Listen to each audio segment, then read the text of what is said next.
7.3 Reform Movements. Your objective for today is you will be able to analyze how the progressives attempted to solve the problems of the era by analyzing 3 documents.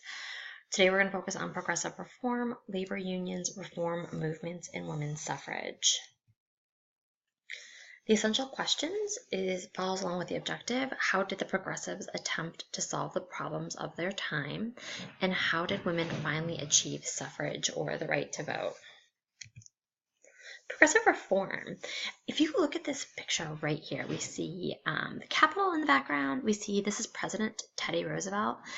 We see that he's got a rake that has investigation on it, and it's dripping with the meat scandal. And we're going to talk a little bit about what this meant here in a minute, but this is a representation of Upton Sinclair's The Jungle.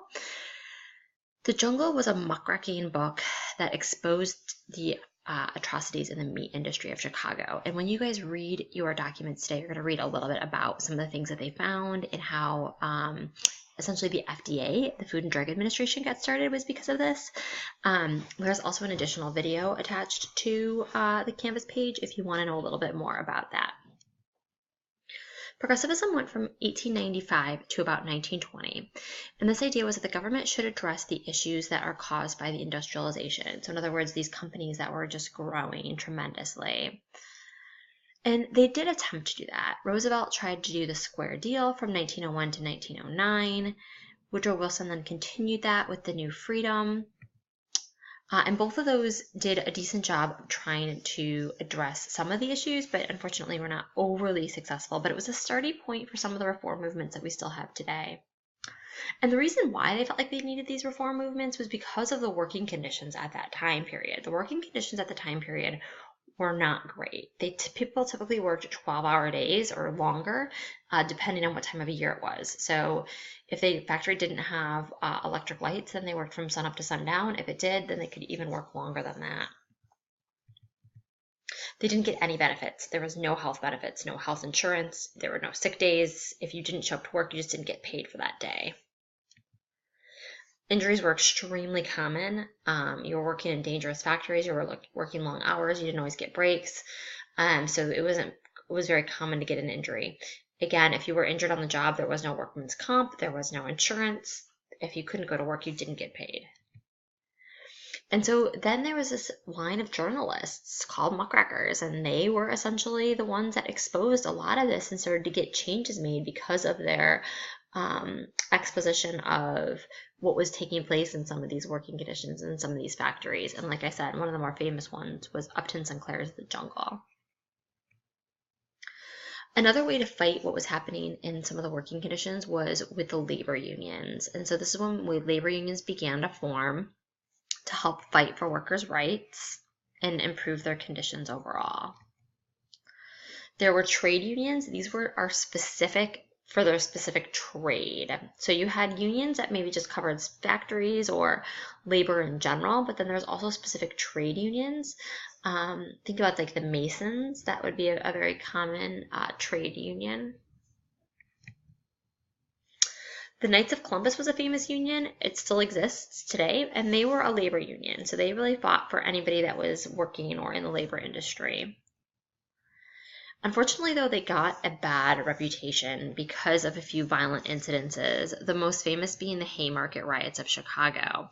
So Haymarket Square was an industrial area. It actually still is. If you go to that area of Chicago, you can see the remnants of the industry that was there at one point in time. It's mostly restaurants now and bars, but for a long time, it was very industrial. But they were fighting for an 8-hour workday, and you can actually see this sign. This is the posters that they hung up throughout the city to try to advertise it. And you can see it. What's kind of cool about this is not only is it in English, but also in German.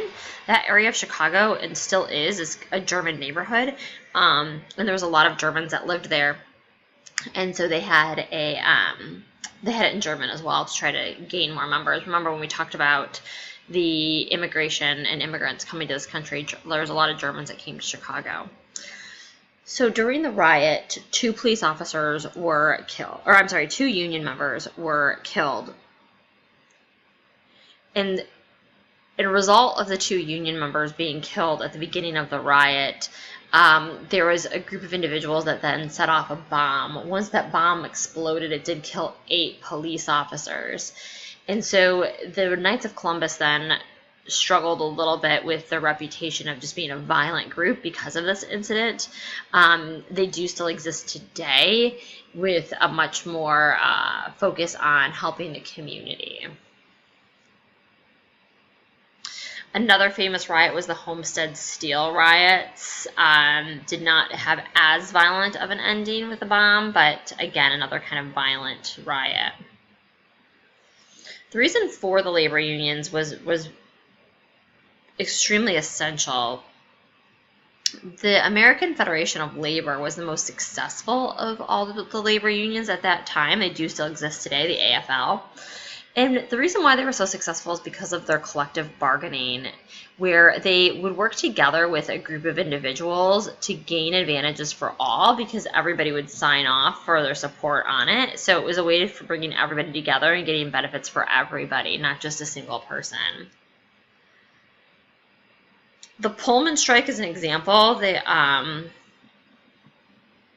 The Pullman strike happened because Pullman controlled everything. Pullman had you live there, and they controlled how much they paid you. They controlled how much your rent was. And so what was happening was they were raising the rent and lowering what they were paying people. And so the Pullman workers didn't have any other choices, and so they decided to go ahead and attempt to strike for a better wage. Another need for the labor unions was the Triangle Shirtwaist Factory, where 141 people were killed, mostly women. You can see the picture up here where women jumped or fell from the windows to their death. What happened was it was a shirtwaist factory. They were working in cramped conditions with no escape, and they were locked in there. They got locked in so that nobody would take a break when they didn't get one. And so when the fire broke out, there was no real way for them to escape, killing everybody inside. Child labor was a big problem during this time period as well, and the children were not protected under the labor unions of that time period. So what we see here is a group of young boys waiting for the newsroom to open at the Sun so they could deliver newspapers at about 3 a.m. It was one way for them to gain and earn money. They also saw them working in the coal mines because they were small and they could get into small places, as well as the textile factories. And typically, children worked more than 8 to 10 hours a day. They did eventually fight and get laws passed throughout the country that children could only work 8 to 10 hours a day because they were working longer than that. Some reform movements and the reason why we needed them. So what we saw happening during this time period where trusts were being developed, and a trust is a monopoly where it means that a business or a corporation has exclusive possession or control over an industry, so there's no competition. The reason why that's so bad is because they can set the prices for everything. Some of the famous monopolies of the 19th century was John Rockefeller with the Standard Oil Company, Andrew Carnegie of the steel industry, and Vanderbilt of the railroad. These gentlemen were multimillionaires, even billionaires in some cases. They had an extraordinary amount of wealth and power. They were able to get the government to really bend to their demands because they were so rich and so powerful. They were extremely smart businessmen, even though they didn't necessarily take the welfare of their employees into consideration. So what eventually ended up happening was the ICC ended up being established because of them. And the ICC was an Interstate Commerce Commission, and this helped control trade between states to help try to break apart some of these monopolies. And in 1902, we saw Virginia set up the first SCC, which is a state regulator, which is the State Commerce Commission, and they did this to try to help establish the railroad and utilities and regulate some of the costs on that as to not overcharge the individuals of Virginia. The Sherman Antitrust Act was also established, which banned businesses activities that reduced competition. So in other words, if you're going to try to set up a monopoly or set up a trust, the Sherman Antitrust Act was there to try to prevent that from happening. Unfortunately, this was not very successful at the beginning, but again, it was a stepping stone for the future. And then we had Jane Addams, Hull House, and she set up a settlement house in Chicago. And a settlement house, you can kind of think of it as a community center of today, where there was a lot of programs and opportunities for immigrants to come and get trainings if they need to. There was a daycare for children or classes for people to take. It was kind of like a refuge area for people. If they needed anything, they could go there and get resources that they needed. Jane Addams also helped fight for a lot of the rights of the immigrants into the city of Chicago, and this is the actual Jane Addams Hull House. It is on the University of Illinois Chicago's campus. You can go and tour it. It's a beautiful little home. And she did end up winning the Nobel Peace Prize for her work. And finally, women's suffrage, women fighting for the right to vote. Suffragists were supporters of the women's right to vote. Some of the famous suffragists of the time were Susan B. Anthony, Carrie Chapman Catt. Some of the strategies they used to get the right to vote that we still use today was hold parades, protests, and demonstrations.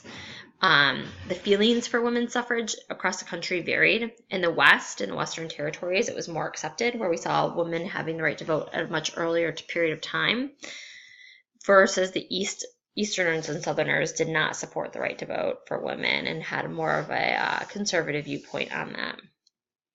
And in 1920, the 19th Amendment was finally passed, which did give the women the right to vote. And that is it for today.